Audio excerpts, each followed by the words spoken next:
Hi, I'm Bob Barker, Senior Field Sales Agronomist with Growmark. Today we're going to do a corn rootworm dig, and we're going to dig up roots and evaluate what the nodal injury is to those roots. To have success in evaluating whether a field's you're going to find corn rootworm or not, it's important to note that usually when you have a corn-soybean rotation, very seldomly will you ever find corn rootworm, or you'll find corn rootworm but not have a problem with nodal injury. To be successful in finding corn rootworm, if you look at cornfields that are 3 years corn on corn or higher, your success rate of finding those injury levels is a lot greater.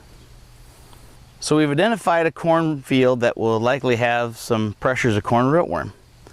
The next thing to know is when we go into the cornfield, where do you go? And if you'll go into those areas in the field and you'll start walking fields and you'll start noticing corn plants that are goosenecked, that's a great sign that shows that the likelihood of corn rootworm pressure is pretty evident. So we like to dig those plants up. You'll dig up plants that are standing tall and looking good, and then you'll also dig up plants that are goosenecked. And remember, when you dig up plants, you don't want to knock off all the soil. You want to bring that whole soil profile with those roots in that soil all the way to your truck. So we went out and we've got ourselves a corn plant, and you can see by this plant it's goosenecked. And when we dig up this corn plant, we want to bring all the soil with it. That way, if there's any corn rootworm larvae, we don't want to go in the field and start banging off roots or start cutting them off. We want to take our spade and we want to dig around this plant and extract all the soil and all the roots. Next, we're going to dunk it in a bucket and we're going to float corn rootworm larvae up. So once I put this in the bucket, I allow it to soak. And what we're doing is that corn rootworm larvae float. So we want to gently pull the soil away from the roots and gently massage that soil and allow those corn rootworm larvae to come to the top. This process takes about 10 to 5 minutes. So once we get it in the bucket, like I said before, you gently just put your hands down here and slowly pull the soil off those corn roots and just start to get stuff washed off. So that way we're taking soil off of there, and we want those larvae to float to the top. So next, after we pull some of that soil off of there, the next thing we want to do is we want to take our supply tank and we want to gently wash the roots off. We want to wash the rest of the soil out, out of that root ball. What we want to do is we want to cut these roots off this plant, and we want to start peeling it back like an onion. So after we've washed off all the soil, we brought it back to our pickup, and we need to remove all the soil so we can identify a root scarring and nodal injury. We're going to start with nodes 1 through 6. Remember, the mesocotyl is the first node. The 6th node is up here. These are the brace roots.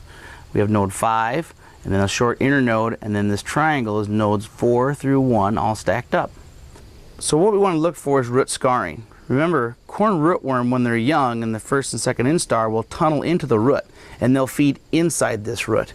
When they get too big, they feed outside the root. And right here is a good example of root scarring, where you have corn rootworm that will eat the outside of the root. So if you look here and if you look here, you'll see the root tips have been ate off, but the corn plant has thrown small feeler roots out. This is an example of when the corn rootworm will eat the entire root tip off and the plant does everything it can here to keep on rolling. When we evaluate corn roots and we use the injury rating scale, we want to look for things like this. These are all corn nodes, and if we have one root that is ate within 1.5 inches of the stalk, like we do right here, that's considered a 1. This wouldn't be considered a 1 because it's greater than 1.5 inches. So we wouldn't rate that. We would probably give it a 0.2 of a rating because there is a root injury. So when we're doing that, we keep going down here. We keep breaking apart and finding areas like this that have been ate within 1.5 inches of the stalk. So the node injury scale is a scale from 0 to 3. 0 meaning no root feeding or no damage at all.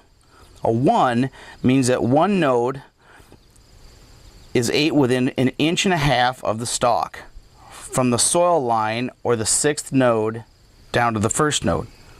A 2 are 2 completely eaten nodes.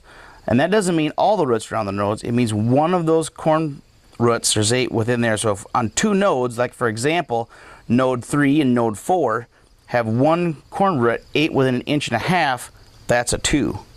A 3, which is the worst rating you can give a corn plant, would mean that 3 or more nodes eaten on that stalk. So in conclusion, we learned how to do a corn rootworm dig today. Remember, the key important thing is bring the entire plant out of the field so you can evaluate everything. If you have any more questions about corn rootworm, contact your local crop specialist.